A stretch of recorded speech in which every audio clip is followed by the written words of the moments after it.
मुजफ्फरनगर के मंसूरपुर थाना क्षेत्र में NH-58 पर स्थित यूपी स्टील फैक्ट्री में देर रात गार्ड मोहित की संदिग्ध हालत में गोली लगने से मौत हो गई, जिसके बाद मृतक मोहित शर्मा के परिजनों ने यूपी स्टील फैक्ट्री के बाहर गेट पर ही शव रखकर हत्या का आरोप लगाते हुए मुआवजे की मांग की और धरना प्रदर्शन शुरू किया।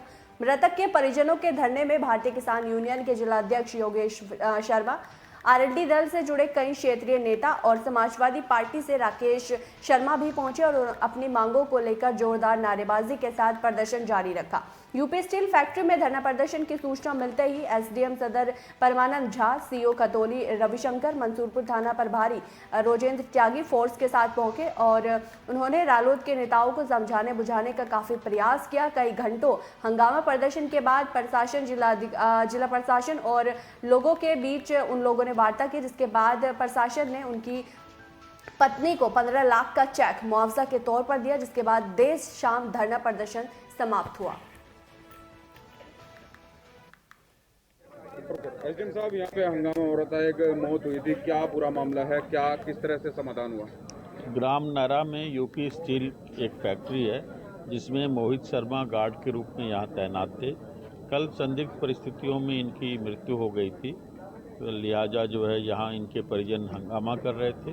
कुछ संगठन के लोग भी आकर के बाद में बैठ गए। हम लोगों को जैसे ही सूचना मिली तत्काल यहाँ पर आए। सीओ साहब सुबह से ही लग रहे थे।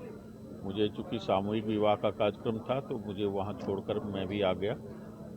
वार्ता हुई, कई दौर में वार्ता हुई, 3-4 दौर में वार्ता होने के बाद यह निर्णय लिया गया कि यूपी स्टील वाले इनकी पत्नी पूजा शर्मा के नाम 15 लाख का चेक देंगे और यहाँ के जो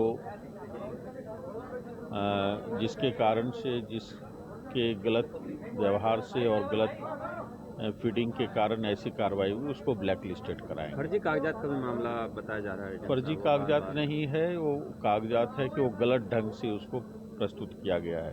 कोई कार्रवाई आपकी तरफ से की जा रही मिल प्रशासन पर? मिल की तरफ से हाँ, सहायक श्रम आयुक्त से भी बात हुई है और इसमें भी हम कार्रवाई जरूर करवाएंगे। कल रात को जितना हमें पता है कि उसकी अपनी वाइफ से बात हो रही थी और उनका कोई झगड़ा हो रहा था किसी, मुझे नहीं पता किस रीज़न पे, क्योंकि एक सिक्योरिटी गार्ड हमारा साथ में बैठा हुआ था। फिर वो फ़ोन बंद हुआ, उसने समझो के उसे भी तू कूल रख और ड्यूटी पे जा, तो उसको हमने ड्यूटी पे पोस्टिंग पे भेज दिया। उसके बाद में फिर उसकी दोबारा बात हुई, क्या बात हुई, लेकिन उसने फ़ोन घर का काट दिया और उसकी वाइफ का हमारे सिक्योरिटी ऑफिसर को फ़ोन आया कि उसने अपने आप को गोली मार ली है। तो इमीडिएटली सिक्योरिटी गार्ड वहाँ गया, उसने देखा कि वो बंदा गिरा पड़ा है, खून निकला हुआ उसमें काफ़ी। तो इमीडिएटली हमने पुलिस को इन्फॉर्म किया, पुलिस ने आके नेसेसरी एक्शन लिया, अपनी कार्रवाई की और डेड बॉडी को मॉर्चरी में ले गए। आपके कर्मचारी की तरफ से कोई कागजात का मामला बताया जा रहा है? फर्जी कागजात बताए? फर्जी, देखिए सर, अब मैं बैठ के खुद चेक करूँगा, मैं अभी एडमिट नहीं कर सकता फर्जी कागज़। एक बार मैं खुद सारे पोर्टल पे चेक करूंगा, अगर कुछ गलत निकला तो कॉन्ट्रैक्टर को हम ब्लैकलिस्ट करेंगे और सुबह हम ईएसआई में तो लिख के ईसीएसआई में तो हम लिख के दे रहे हैं कि इसको ब्लैकलिस्ट किया जाए। निस्तारण किस बात पे हुआ है? निस्तारण हम जितना उस फैमिली को सपोर्ट कर सकते थे, हमने वो अमाउंट उनको चेक बना के उनकी पत्नी के नाम पे 15 लाख रुपए का चेक बना के हमने दिया। अध्यक्ष जी, धरना दे रहे थे आप लोग, यहाँ पे सुबह से धरना दे रहे हैं, अब किस बात पे निस्तारण हुआ, क्या आश्वासन मिला?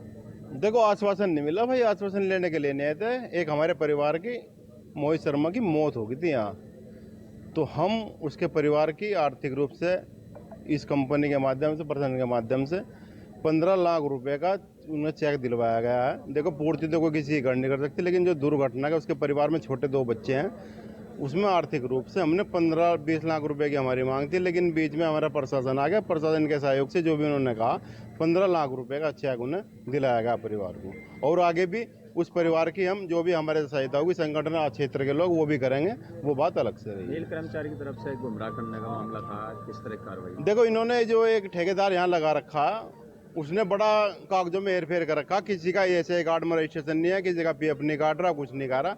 उस ठेकेदार की बात हुई, इसको ब्लैक लिस्टेड करेंगे और कल उसके खिलाफ कार्रवाई होगी। ये हमारी बात प्रशासन, सीओ साहब मौजूद है, एसडीएम साहब मौजूद है, उसमें कल से ब्लैक लिस्टेड करके उसके खिलाफ कानूनी। अंधेर नगरी